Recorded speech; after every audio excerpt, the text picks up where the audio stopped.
This is Jonny Bentley then, Parc Y Scarlets away in the LV. Jonny, presumably just delighted to be back on the team sheet again. Yeah, definitely. It's been a long 3 months of rehab and just watching the boys run around, and it's always nice to get out there and be able to have a crack yourself, so I'm looking forward to it. And you had to wait for your first chance away in Munster, which was all round a pretty good performance over at Thomond Park, but just sort of how frustrating has that time been since? Well, yeah, like you say, I burned my time a little bit and really enjoyed that experience. I mean, Munster away at Thomond Park's a hell of a place to play, and it was great to get an opportunity to have a run out there. And I was hoping to maybe be involved in some LV Cup games sort of following that, but then obviously had a little bit of a mishap with my knee. So just in terms of timing, it wasn't ideal, and I spent a lot of last season out injured, so to pick up another one was just very frustrating. But it's part of the game; they happen, so you've just got to deal with them and rehab and stay positive through it, and hopefully you get your opportunity. And I'm getting a run out tomorrow night, so really, like as I said already, I'm really looking forward to it.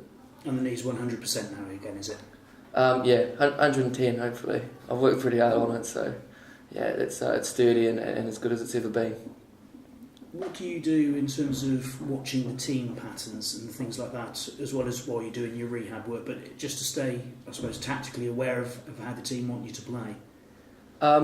There's a lot of stuff on tape, so I spend a little bit of time just watching, analysing the games, and I speak to boys like Freddie and Billy, and we keep in pretty close contact all throughout. We do a lot of analysis as a unit, so you're always kind of there and thereabouts and involved and knowing sort of the style of play, so it's pretty easy to stay involved in that regard. And a half-back combination with Tavis Noel, what's he been telling you about what Parc Y Scarlets will be like?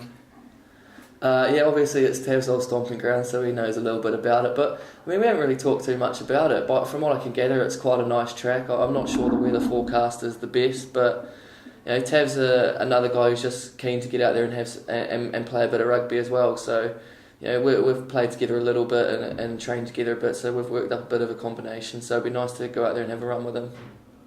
I imagine there's plenty of pretty hungry people who've got a point to prove, whether it's youngsters coming in making their debut or people like yourself looking to grasp an opportunity. Definitely, I think that's the beauty of the LV Cup. You get guys who haven't been involved a lot. And have a point to prove. Guys, returning from injury like myself, and then on the other hand, you've got a lot of youngsters coming through, and we've got some really good talent coming through the academy, and boys that sort of haven't played much rugby, and it's a really good opportunity for boys to get out there, throw a Gloucester shirt on, and show what you can do. And how are Gloucester viewing the competition? 1 win from 2 so far, but you look at the group, and obviously you don't play the teams in your group, but Saracens are miles ahead of everyone. Yeah, I mean, to be honest, we haven't really spoken about that. We're just sort of just looking at Scarlets really, and we just want to get out there and put a good performance out there. Obviously, there's a lot of guys like you say who have maybe a point to prove or are just looking at an opportunity. So, the best way to shine is to shine sort of collectively, and I think we just want to go out there and put in a good performance. And after what happened of qualifying for the Amlin Challenge Cup quarterfinals, I suppose the bar's kind of been set again, hasn't it? If there's a tough challenge, well, Gloucester can match it. Definitely. I think what you've seen over the last couple of weeks against Munster, we sort of, put some good building blocks in place. We didn't get the win, but it was a really good performance. And then the guys went over to Perpignan and were fantastic on Sunday. They like you said, they set a benchmark. That's the way that we're moving forward, taking steps in the right direction, and those boys, they set the benchmark on Sunday, and we just want to try and build on that. Good man, thank you.